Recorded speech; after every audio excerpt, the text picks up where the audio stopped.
유로파리그 7라운드 베스트 11에 손흥민이 뽑혔습니다.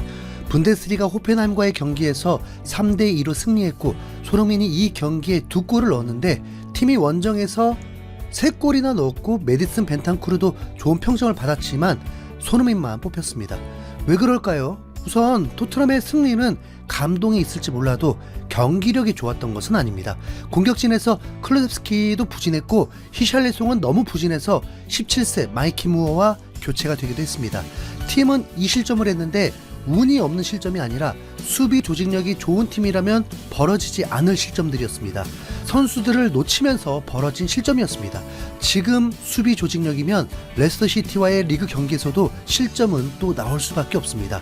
토트넘은 팀 득점이 매우 저조한 에버턴에게도 3실점을 했습니다. 그렇다면 레스터시티가 12월 중순 뉴캐슬과의 경기에서부터 7경기에서 2골밖에 못 넣었다 해도 7경기 중에 5경기에서 무득점이었다고 해도 2경기에서는 골은 나왔기 때문에 그게 토트넘일 수도 있는 겁니다.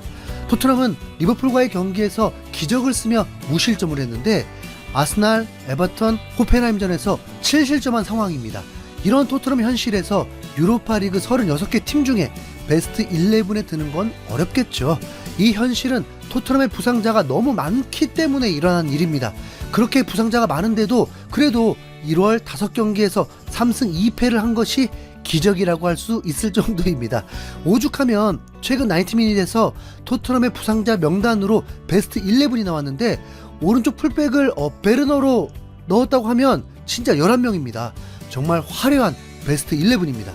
계속 부상으로 경기에서 보이지 않길 바라는 선수도 있지만 토트넘의 중요 자원들이 빠진 상황에서 토트넘은 지금 버티고 있는 중입니다. 냉정하게 손흥민, 클루셉스키, 메디슨이 있어도 부상자 베스트 11과 호펜하임전 선발 출전 11명과 경기하면 글쎄요, 인저리 베스트 11이 더 강해 보이지 않습니까? 우선 수비가 매우 견고한 느낌 나니까요. 솔랑케의 부상 결과도 나왔는데 6주랍니다.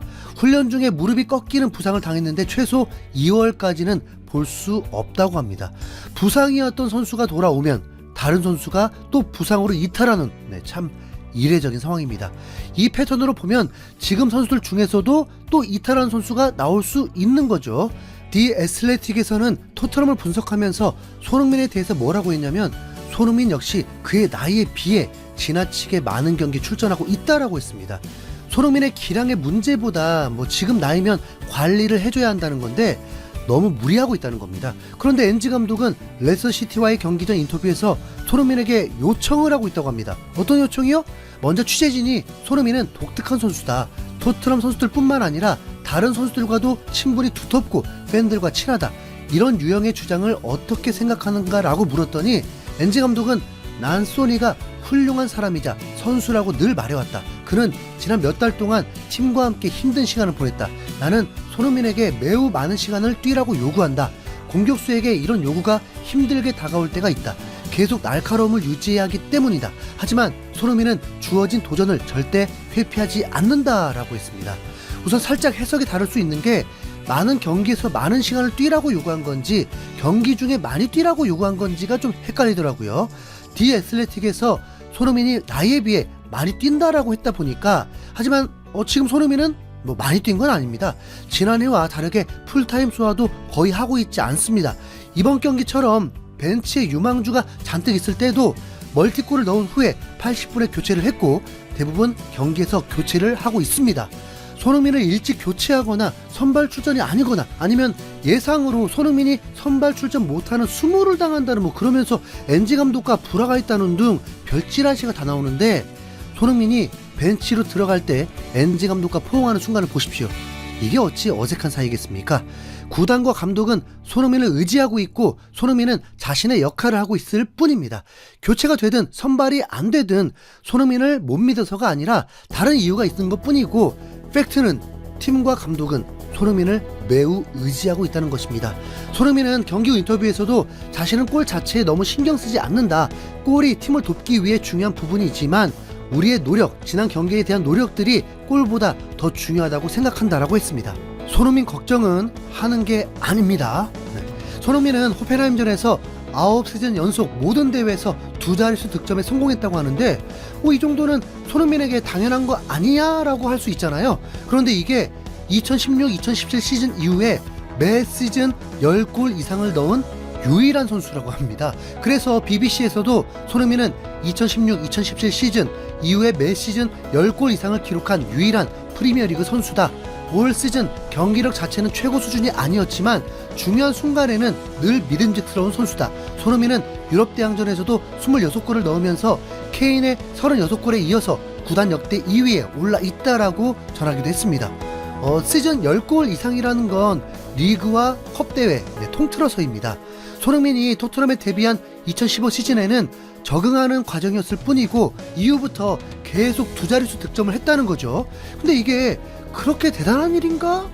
그럼 이건 어떻습니까? 손흥민은 2016 시즌부터 9시즌 연속 리그 두 자릿수 득점을 하는 유일한 선수.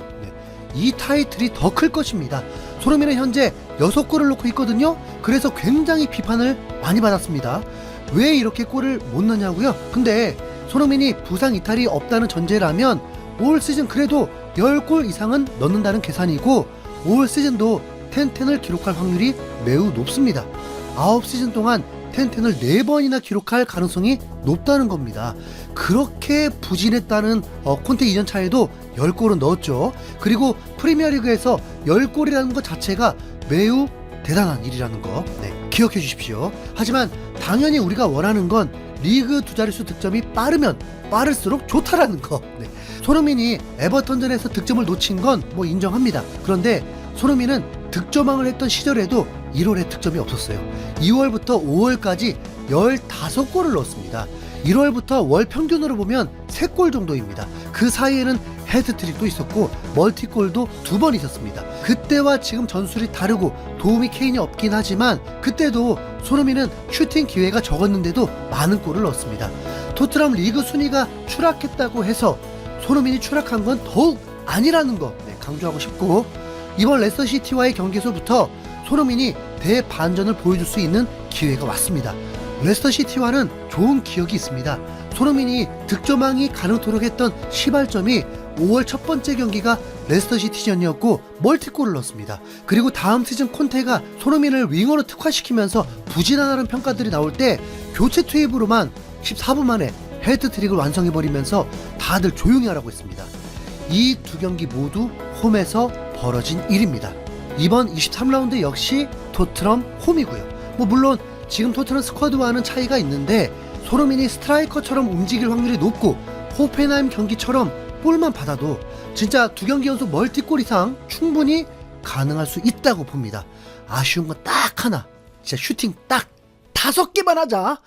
손흥민 파이팅! 이상 흰수염골이었습니다.